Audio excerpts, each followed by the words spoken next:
Welcome to the 5-Minute Prime Podcast. Quick, actionable tips to master personal finance and real estate investing. In just 5 minutes a day, we'll help you build wealth and achieve financial freedom. Hey, Prime investors, Martin Maxwell here, and welcome back to the 5-Minute Prime Podcast. Although today we're going a little deeper, so grab your notepad. I want you to think back to the first time you heard a seasoned investor talk about a deal. They were probably throwing around terms like pro forma, DCR, seller concessions, and forced appreciation. It can feel like you've walked into a conversation in a completely foreign language, right? You're smiling, you're nodding, but on the inside you're thinking, what on earth are they talking about? You're trying to follow along, but it's a blur. That feeling of being on the outside looking in is a huge barrier for so many aspiring investors. But here's the secret. And I want you to really let this sink in. Learning the language of real estate isn't just about sounding like a pro. It's the absolute foundation for acting like one. It's the very first step in the P for prepare phase of our Prime framework, the step that comes before all the exciting stuff. So today we're kicking off a brand new 3-part series dedicated to that foundation. We're going to build your investor's lexicon from the ground up. This isn't just a vocabulary lesson, it's a strategic imperative. Because in this business, what you don't know will hurt you. Let's get into it.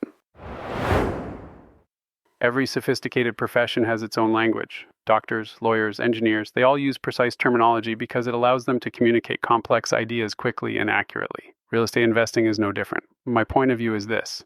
Treating it like a casual hobby is the fastest way to lose money. To win, you must treat it like a profession. The terms you hear, net operating income, NOI, capitalization rate, cap rate, or cash-on-cash return, aren't just fancy jargon. They are the analytical tools you use to dissect a deal. They are the language of profit. Trying to run numbers without these terms is like a doctor trying to diagnose a patient without a stethoscope or a blood pressure cuff. You're just guessing. Let's quickly demystify the big three. NOI is the property's vital sign. It's the total income left after all operating expenses are paid, but before you factor in your mortgage. It tells you if the property itself as a standalone business is profitable. Cap rate is how you compare the raw profitability of different properties, regardless of financing. Think of it as the investment's yield if you bought it with all cash. It helps you answer, for the price, which property is a better income-generating machine. Cash-on-cash return is your personal report card. It measures the return on the actual money you pulled out of your pocket, your down payment, closing costs, and rehab funds. It answers the most important question. How hard is my cash working for me in this deal? Without a deep understanding of these concepts, you are flying blind. You can't properly analyze a deal, you can't compare opportunities, and you can't spot the red flags in a seller's pitch that looks too good to be true. The language is the toolkit. If you show up to a construction site without a hammer and a measuring tape, you can't build anything. It's the same here. Now let's talk about the human element. Real estate is a team sport. You'll be dealing with agents, lenders, property managers, contractors, and maybe even partners. Confidence is your currency, and fluency is how you earn it. Imagine walking into a conversation with a commercial broker. You're talking about a potential multi-family property. The rookie investor who doesn't know the language might ask something vague like, is this a good deal? Does it make money? It immediately signals inexperience. Now, picture the prepared investor. They ask, I see the asking price is based on a 5.5 cap, but recent comps in this submarket are trading closer to a 6 cap. Can you walk me through the trailing 12 financials so I can understand how you arrived at your NOI? Do you feel the difference? The first question asks for an opinion. The second question demonstrates knowledge and demands facts. You've instantly changed the dynamic. You've signaled that you are a serious, knowledgeable investor. You've moved from being a novice to being a peer. This isn't about ego, it's about leveling the playing field. When you speak the language fluently, you're less likely to be taken advantage of. You can understand the nuances of a loan document, you can challenge an agent's assumptions on a property's value, and you can negotiate from a position of strength, not confusion. Your vocabulary is your armor in every negotiation and your key to building a strong, reliable team. People want to work with people who know what they're doing. This is where the stakes get really high. Many of the most catastrophic mistakes I've seen in real estate don't come from a bad market. They come from a simple lack of understanding. They are vocabulary failures that lead to financial failures. Think about a beginner investor who hears the term pro forma. They see a beautifully crafted spreadsheet from a seller showing incredible projected income and ridiculously low expenses. They don't realize that pro forma is just a fancy word for optimistic guess, or more cynically, a fantasy document.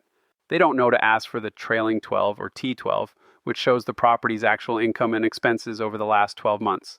They buy the property based on the fantasy numbers, and a year later, they're in a financial hole, wondering what went wrong. The mistake wasn't in the math, it was in not knowing the right question to ask, which came from not knowing the right term. Here's another one, contingencies. A first-time investor, Sarah, is in a competitive market. To make her offer more attractive, she's told to waive her contingencies. She doesn't fully grasp what that means. She waives the inspection contingency, gets the house, and during her first week of ownership, a contractor discovers a $20,000 foundation issue that the inspector would have caught. By not understanding that a contingency was her legal escape hatch, she turned a potential deal into a massive liability. These aren't small slip-ups. They are foundational misunderstandings that can cost you tens or even hundreds of thousands of dollars. Mastering the language is your first and best defense against these costly errors. The message today is simple but profound.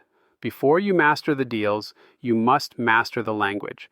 It's the foundation of your confidence, the toolkit for your analysis, and your shield against costly mistakes. It's the non-negotiable first step in your preparation as a real estate investor. My point of view is that if you skip this step, you're not investing, you're gambling. Now, your challenge today. I want you to start building your lexicon right now. Your challenge is to identify one real estate investing term you've heard but don't fully understand. It could be amortization, equity, and 1031 exchange, whatever. Don't just Google it. Find 3 different sources, a real estate blog, a financial dictionary, and maybe a YouTube video, and compare the definitions.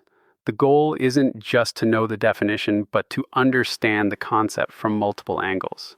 Now that you understand why this is so critical, next week we're going to open up the Investor's Toolkit. We'll break down the top 10 most important real estate terms you absolutely must know before you even think about making your first offer. You won't want to miss it. Thanks for tuning in. I'm Martin Maxwell. Keep learning, stay strategic, and keep building one step at a time.